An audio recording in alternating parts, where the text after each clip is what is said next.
My fiancé of 5 years just requested we open the relationship, and that request sent me spiraling.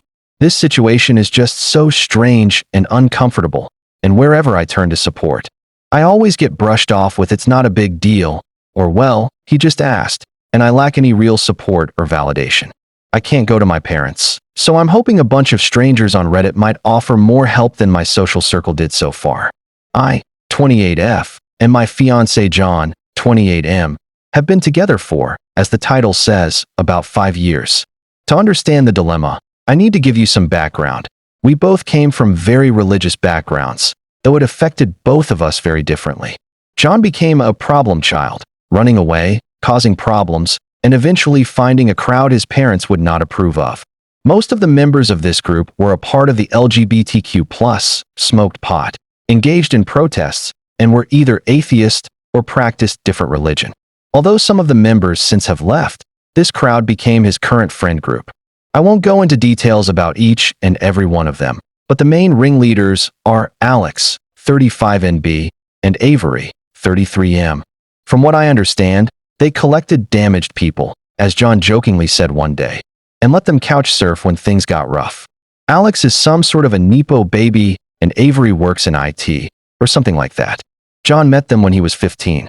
At first, I thought they seemed very cool and couldn't wait to meet them since John equated their relationship to that of a child and a parent. So clearly very important people in his life. But when I finally met them, when we were 21, and in college and home for the summer break, the meeting left me a bit disillusioned. Alex was catty and had snide remarks since I wasn't LGBTQ+ or anything, at most bi-curious, and Avery treated me like a child. But John said they always need to break new people in. So I tried to think positive and did my best to impress them with what I was studying and what my plans for the future are, both regarding me personally and my relationship. But the more I talked, the more they seemed to disapprove of me. Despite the strange meeting, John seemed ecstatic to see them again and gushed about how much they liked me. So I kept my mouth shut and just nodded along. Now, to understand a bit deeper on who Alex and Avery are, in the town they live in, there's something like local celebrities. Very spiritual. Their home is full of souvenirs they accumulated over all their travels, are also married, but their definition of marriage is very different from the traditional one. Apparently, they went to some tropical state and took some hallucinogens together, and in their state, they proclaimed everlasting love for one another. Quite a wild concept for someone like me, but I learned to be more open-minded since I left for college. That being said, they also said that they can see auras, whatever that is, and apparently love my fiancés. I don't know what they think of mine, but it probably isn't much. Which brings us to the topic I came here with. Last week, after we got home from work, John sat me down and asked me what I think about being in a polygamous relationship. He said he loves me so much, more than is possible, and doesn't know what to do with the rest of it, thinking that it's fair to give it to someone else. I, on the other hand, don't have a limit on how much I can love him, so I said no, and that was that. However, the question has been plaguing my mind ever since.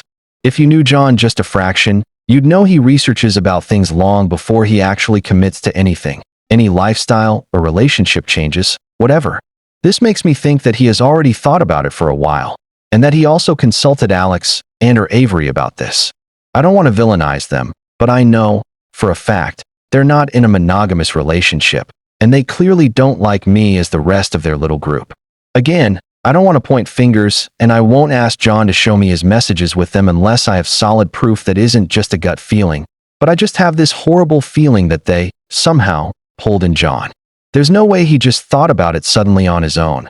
5 years of relationship, and the idea of non-monogamy was never brought up, and now suddenly, just as we're about to be married, he brings this up? I don't buy it one bit, but I can't just go ahead and confront them now, can I? I just don't know what to do. I feel stuck. At home, I pretend everything is fine since my group of close friends told me that I'm just overthinking, and I believed it for a while. But whenever I look at John, all I can think of is, he thinks there's a cap on how much he can love me, and he wants to love someone else. I want to deal with this, but I don't know how. If I bring it up with John, he'll just brush it off as well, or he'll think I'm cheating or don't trust his friends. I worked hard to get their approval, and I know for a fact John shares everything with them. He wouldn't keep this for himself. I just hope that someone here can give me pointers on how to proceed. Thanks. Update. Thank you so much for all the nice replies and genuine advice you've offered. Not to sound cliché, but I didn't expect over 100 comments and some nice DMs. I'm sorry I didn't respond much. The whole situation was kind of emotionally draining. I figured I'd update when something major happens, and I think this is it. But before I get ahead of myself, let me fill in some blanks in my story. Me and John came from similar backgrounds, but my family was a bit less strict, allowing me to go to college since I had great grades.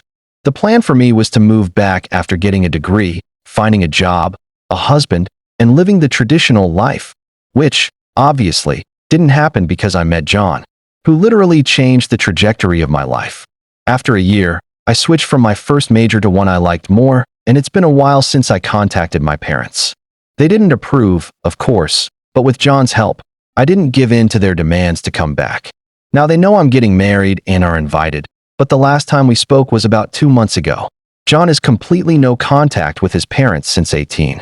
I didn't talk about the friend group in more detail at first since I didn't think they were that important, but they do like me. At first, they were obviously a bit unsure since to them I was a cishet white-passing woman, but they warm up to me, and I'm proud to call them my friends. The only people who didn't fully accept me are Avery and Alex, and since me and John got together officially, they tend to call me the wife in this strange, almost derogatory manner. It's not an important detail, but it gets on my nerves. Lastly, John is aware that opening up the relationship would lead to me being intimate, physically or emotionally with other people, but he said it's a great chance for me to explore my bi side, though I haven't expressed the desire to really be with a woman in a committed relationship of that magnitude. On to what happened. I shot a message to John 2 days ago that we need to talk. He works from home. I don't. So as soon as I got home, we sat down to have an in-depth conversation about his proposal. I think he knew what it's going to be about, and I had the feeling he seemed almost guilty, but I ignored that and basically word vomited everything that's been on my mind.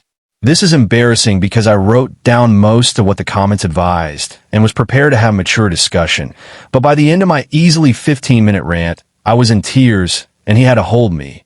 Otherwise, I'd crumble completely. The gist of what I said is that I'm hurt that he wants to fuck other people and that he doesn't care that I'd fuck other people too, that he believed there's a limit to how much he can love me and that I can't see where this all came from, that he just sprung this on me out of nowhere just a few months before we're to be wed. We tried to have a mature discussion. Yes, but by the end, he was frustrated. He did apologize for making me feel less than, but said that my outlook on an open relationship is selfish. What it all boiled down to was that he feels he didn't have enough time to find himself before he committed to me, which is bullshit because he didn't show any signs of wanting more than I could offer. We were very happy throughout the 5 years. I really believed I met my soulmate. I realized that since we were engaged, he seemed to talk more to his friend group, and by extension to Avery and Alex.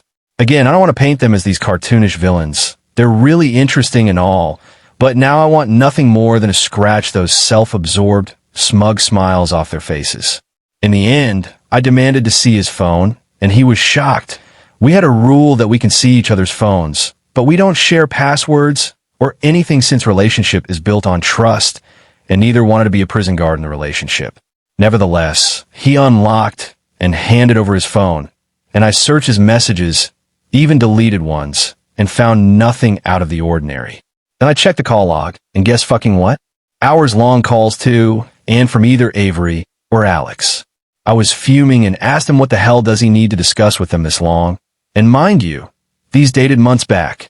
John eventually caved in and admitted it was them who brought up the idea of open relationship, but they also talked about everything else since they're such role models. John admitted that he started getting cold feet a while ago and needed a safe place to discuss this. I guess I, his wife-to-be, am not safe? Please make it make sense. Why even marry me, then? He promised we'd go to a couples counselor and fix all of this, his issues with marriage, the open relationship thing, the whole 9 yards, and that he'd book an emergency session with his therapist. That he loves me and wants nothing but to be with me. It was late, so we went to bed. Despite how messy this all sounds, I was a bit more reassured by this. I genuinely love him, even if my post doesn't reflect that very well. Though many people said to just leave, I want that to be the last resort. I was willing to jump through hoops to make this work. But guess who's the idiot? This morning, I woke up to an empty apartment and a message on my phone from John saying that he needs a few days to think this all over and needs space. He didn't say where he was going or when he'd come back. I called and messaged everyone I know, but no one could tell me where John is. I told him that he either comes back home in 24 hours or this is over. As you can imagine, I'm a wreck. I took the rest of the week off, and between crying sessions and staring blankly into the wall, I obsessively check New York messages in hopes of someone telling me where John is. To be honest, if he's willing to put me through this, I'm not sure I want to be with him. How can you do this to someone you love? Update 2. Hello everyone. I suppose it is time to give you an update since a lot has happened. First off, thank you for the advice, reality checks, DMs, and I'm sorry I didn't answer much. I just couldn't find it within me to answer, but rest assured, I appreciate every message and comment. Second off, in my post, I said polygamy, and I later on learned that it's supposed to be polyamory on TikTok out of all the places, so I guess I apologize for that. No, my fiancé doesn't want to have multiple wives. I posted a short update in the comments that John came back and was indeed at AA's, Avery and Alex, and we're currently going to couples counseling and individual therapy. Each time I thought about updating, I realized more and more context is needed. Since my fiancé found my post, again, on TikTok, and I got the green light, the reason why he used to feel unfulfilled is because he's trans and feels like he didn't get much experience in before committing to me. That's fair, I guess. I'm not in his position, so I can't tell. Now, you're probably going to be mad at me, but we're still together. I'm sorry. The wedding is still not happening anytime soon, but we still live together and go to couples counseling.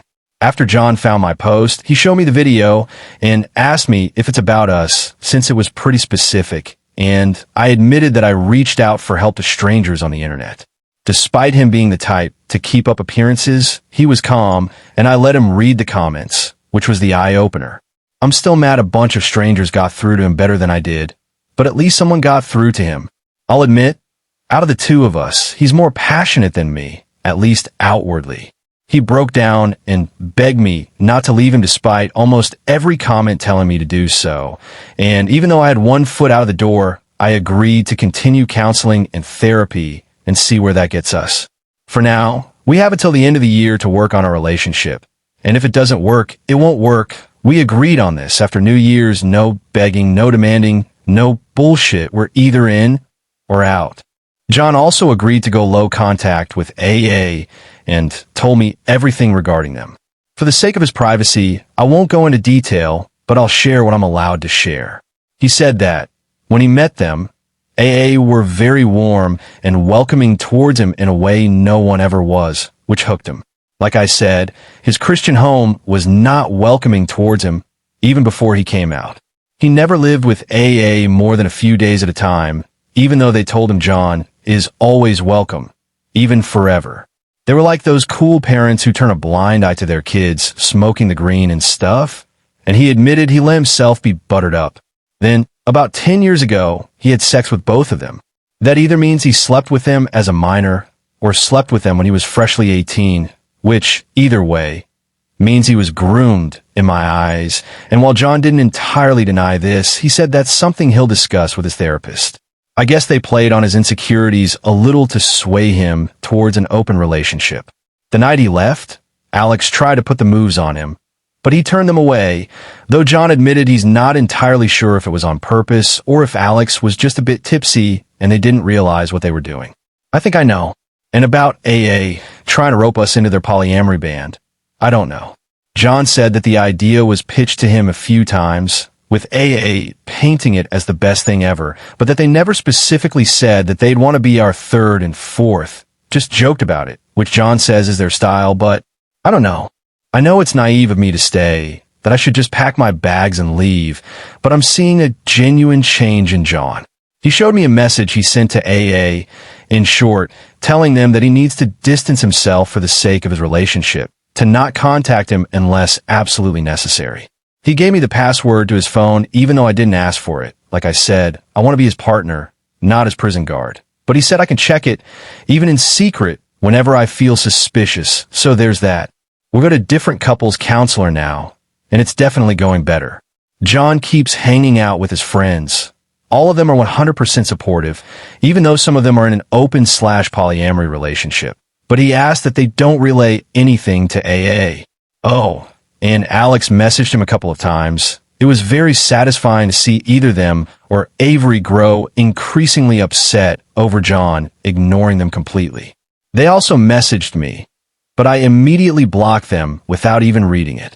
For all I care, they can rot in hell. The only reason I didn't drive over to their house to beat them up for what they did to John is because he convinced me to not give them any more energy. So there you have it. I still have doubts, of course, and a temporary change is nothing if it doesn't stick, but I'm willing to see it through.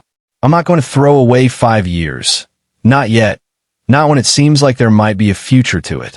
If we do pull through, I'm going to make sure I send a wedding photo straight to AA's house, even though that's petty and I shouldn't.